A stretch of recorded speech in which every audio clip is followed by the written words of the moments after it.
Does Nathan Mackinnon want some sort of apology from Val Nichushkin when he returns? Welcome into your Denver Sports Daily for September 19th. Let's go. Taking you through your morning headlines, it's Denver Sports Daily with Rachel Vigil. The talk of the town yesterday was on the return of Val Nichushkin, and although that won't happen until November, the Avs hosted their annual media today, and of course the drama involving him and the early exits from the playoffs 2 years in a row because of him definitely led to a lot of questions. The talented Russian forward was unavailable for a second straight postseason last May due to circumstances away from the ice. He was suspended for at least 6 months without pay and placed in stage 3 of the league's player assistance program.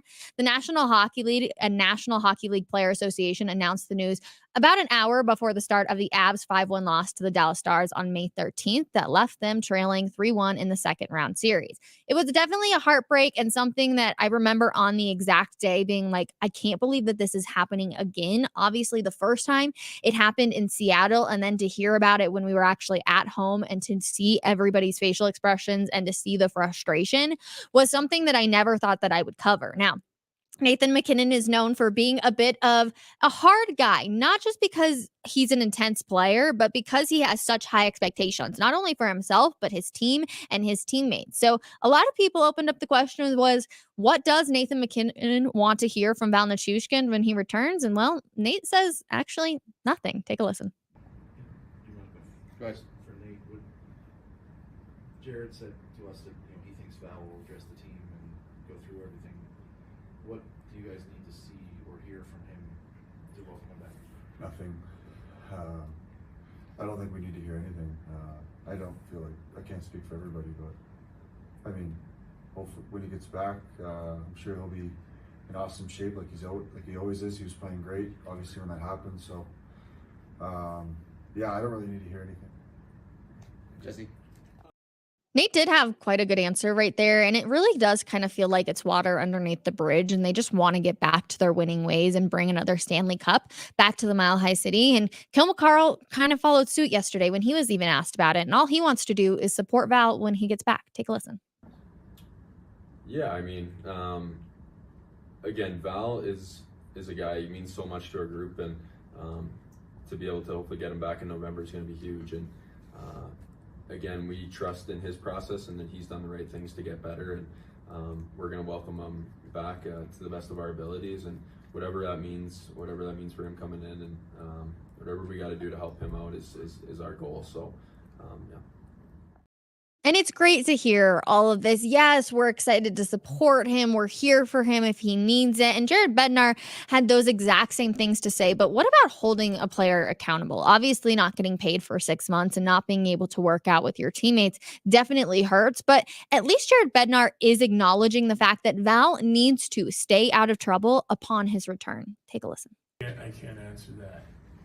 I think everyone's got their own opinion on it, even within our room, and I think everyone has an understanding on what he means to our team. I can't tell you what every guy in our room wants to hear and needs to hear in order to have it smooth sailing moving forward. I know that Val cares, and I know,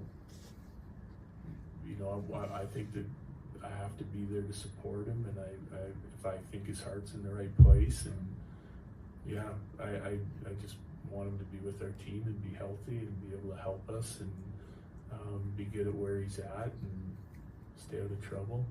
And if he can do that, I think that sky's the limit for Val, because I all know how much of an impact player he is for us. Jesse? Now, the other big name that everybody is asking questions about when it comes to the Avalanche reporting to training camp is the captain, Gabriel Landeskog. And while we don't have any update on Gabe, the situation has been the same for some time. There seems to be making strides on both sides with him in recovery, but also staying with the team and being there to help all of these guys as they get ready for the season. But there's been a lot of hope there that he will, in fact, return to the ice. And his timeline says it's when he's actually ready to go. And that's exactly what Jared Bednar had to say. Yeah, so no update really on Gabe. I think his situation's been the same for quite some time. In regards to he's doing everything that he can possibly do to get back on the ice and get ready to play. He's certainly making a lot of big strides. There's a lot of hope there, and I think that, you know, his timeline is when he says he's ready to go.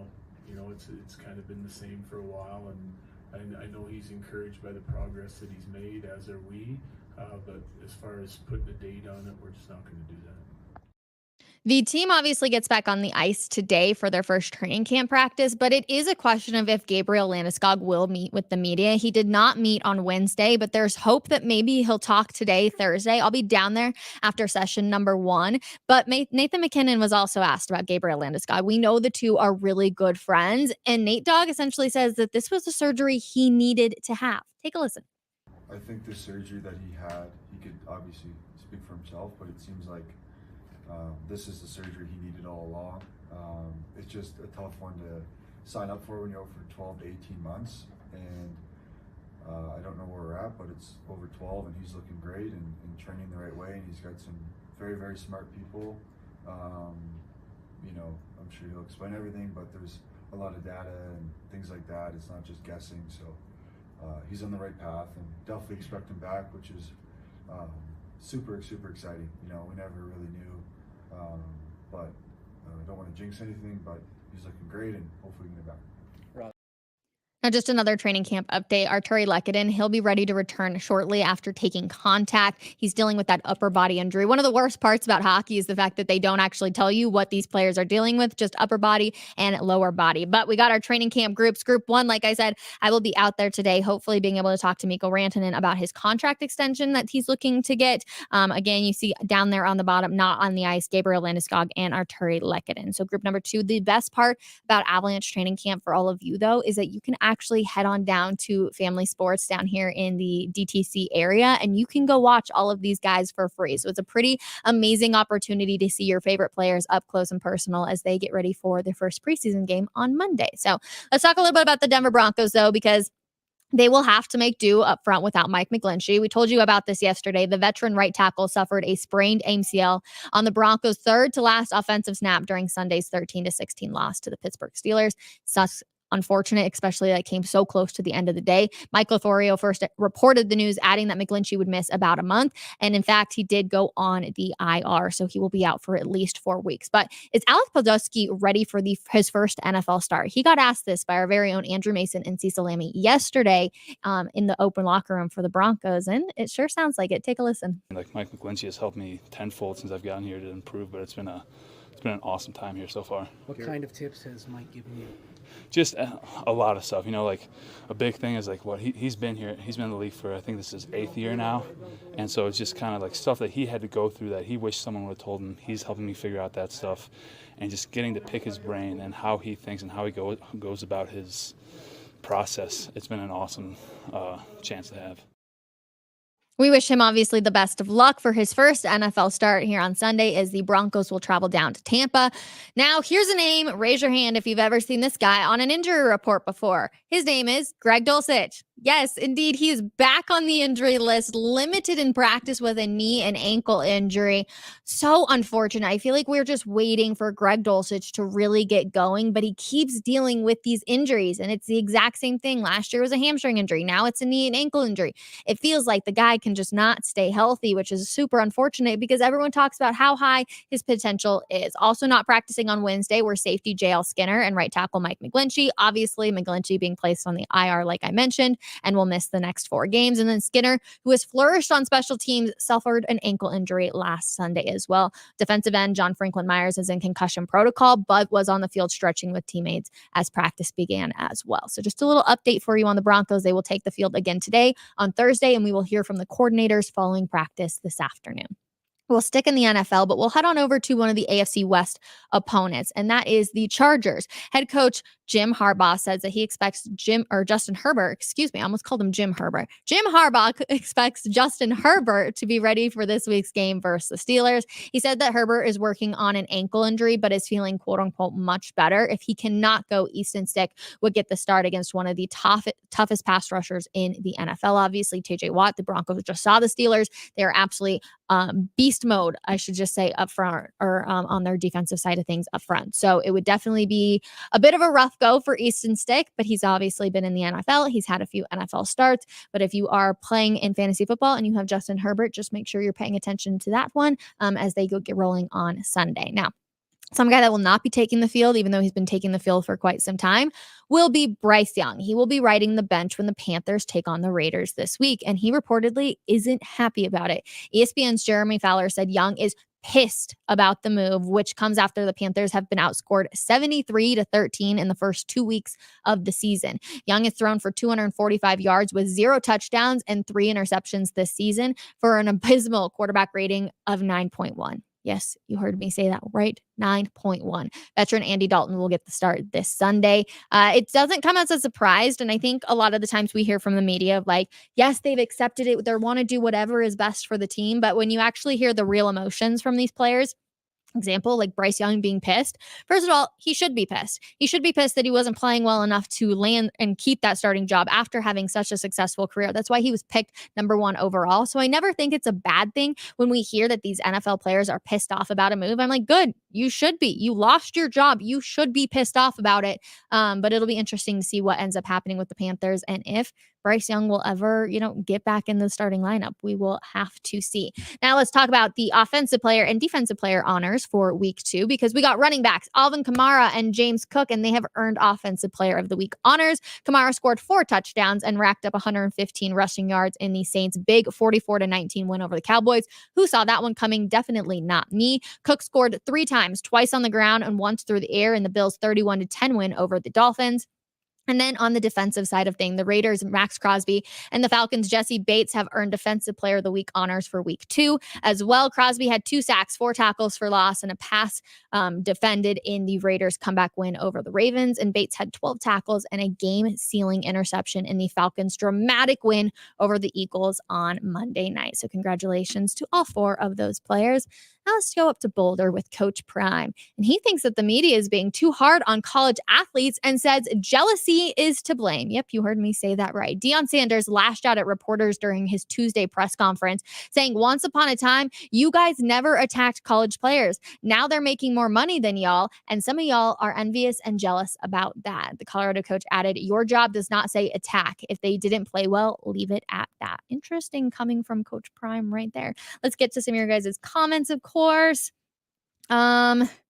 Make those picks, Rachel's. I will be making it. Come hang out with me during coffee break. We're going to do all of our picks. We're also going to be talking a little bit about the Avalanche. I see the numbers right now. I know a lot of people are all in on the Broncos, and I get it, but we've also got some incredible teams here in the Mile High City, so I do not want to ignore the fact that we also need to talk about the Avalanche. So I said I was going to give you my 3 keys to the Broncos game against Tampa Bay. That's actually going to be tomorrow. We're going to talk about what I'm seeing down there from the Avalanche practice today, but I promise we will get to our picks. Plus, we have a really good Bo Nix video that you're not going to want to miss out on. So make sure you come hang out 12 o'clock, but I will make sure I get my picks in, and I need your guys' help to do it. We did not do well last week, so please come back and help me.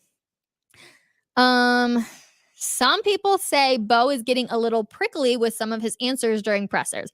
Save that, bring it back at 12 o'clock. Make sure you comment that exact thing, and I will give you my full opinion on that one. Let's see.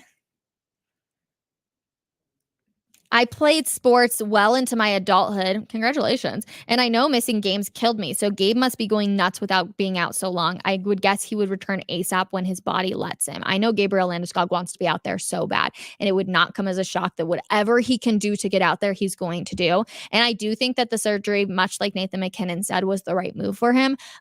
It was a big risk because you don't know how your body's going to react, but you also have to take it so slow, because if you have any sort of setback, you never know if you're going to be able to get back out on the ice. So hopefully they let his body just continue to heal and be able to get back into that shape that you need to be in to play hockey. That's why when everybody was talking about Gabriel Landeskog returning for the playoffs last year, it was like, that's not even in the question. Yeah, that would be a dream, and that would have been so great to have him back out there.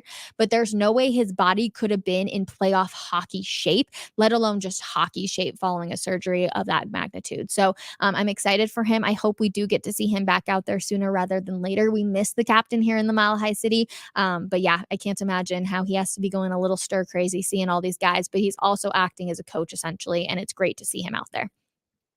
Should have kept Noah Fant. Okay, Jerry bringing the heat on this one. Greg Dulcich has not lived up to the expectations that any of us has had. He's always been hurt, and it's been frustrating. And you never want to blame a player for being hurt. Like, that just feels like the easy way out. But it is really unfortunate that we seem to be seeing this time and time again. Should they have kept Noah Fant? I wonder, let's just really quick, let me just look it up. What's Noah Fant? What's he done so far this season? He has 25 yards, 0 touchdowns for 3 receptions. So let's see what Greg Dulcich has.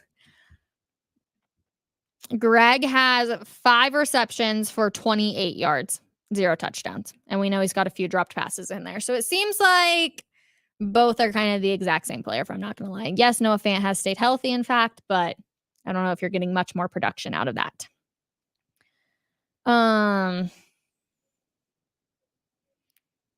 Let's see. Dun, dun, dun, dun. Who's stepping up this week? Okay, so you guys must be really like a bunch of these questions are all about Bo Nix and his very short answer.